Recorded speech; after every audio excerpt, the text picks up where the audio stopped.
The Vancouver 2010 Winter Games were heralded as the greenest games ever. General Motors was the vehicle partner for the games, and they provided 4,600 vehicles to get dignitaries and athletes moving around the city of Vancouver. They also brought, as part of a demonstration green fleet, were 2 Chevy Volt extended range electric vehicles. Here's one of them, and I'm excited because I get to take one for a drive for the very first time.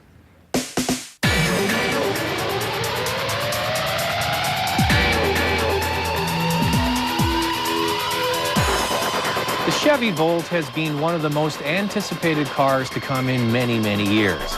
It will not only revolutionize the way people think about personal transportation, but General Motors hopes that it will also propel them into the forefront of automotive advancements in green technology. Before we get into how this car drives, let's get some background on the vehicle from one of the key people involved in its development. When designing the Volt, what was the biggest challenge?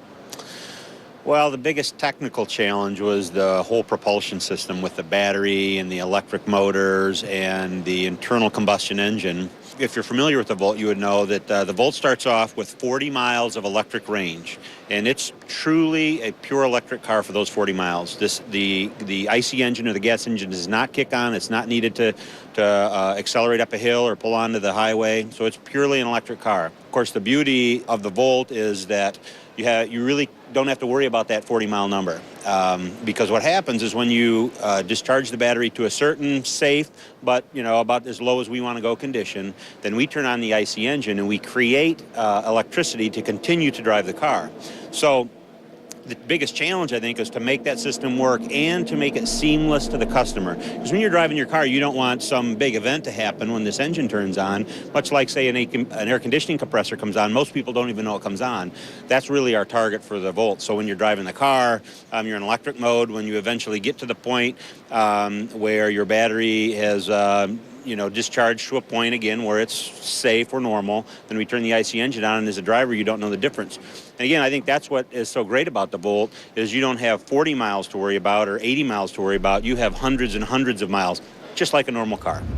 I got to tell you, anytime you get a chance to drive something so unique and new, it is very exciting. This is the very first time I get to drive the new Chevy Volt. It's going to be in Canada in probably around the summer of 2011. So I got my foot on the brake, I push the power button here. Ooh, it's coming to life. Now, that's cool. All right, I'm in drive and release the brake and away we go. Smoothie smooth. Now, as you would expect from an electric car or an extended range electric vehicle, the Volt, when you're driving on pure electric power, which we're doing right now, it's obviously very quiet. So if you've driven a pure hybrid while it's just on electric before the gasoline engine switches in, that's basically kind of what it feels like. Well, we're in beautiful Stanley Park, and partway through the park, there's a steep grade that goes up to the top of the park here. So I've been told to boot it. So here we go. Going up the hill. Got the acceleration, partway up, and now I hit the sport button. Whoa, nice little surge. That is smooth. That's the beauty of an electric motor, Excellent torque, smooth delivery. That's impressive. So acceleration's good. So this is a first glimpse of what the production vehicles will look like. They're going into production at the end of 2010. They'll be sold in the United States first and then come to Canada probably about 6 months later in the summer of 2011. No official pricing yet, but it's a remarkable car to look at and, of course, to drive. And a lot of people are going to be excited to be able to plug a Volt into their driveway.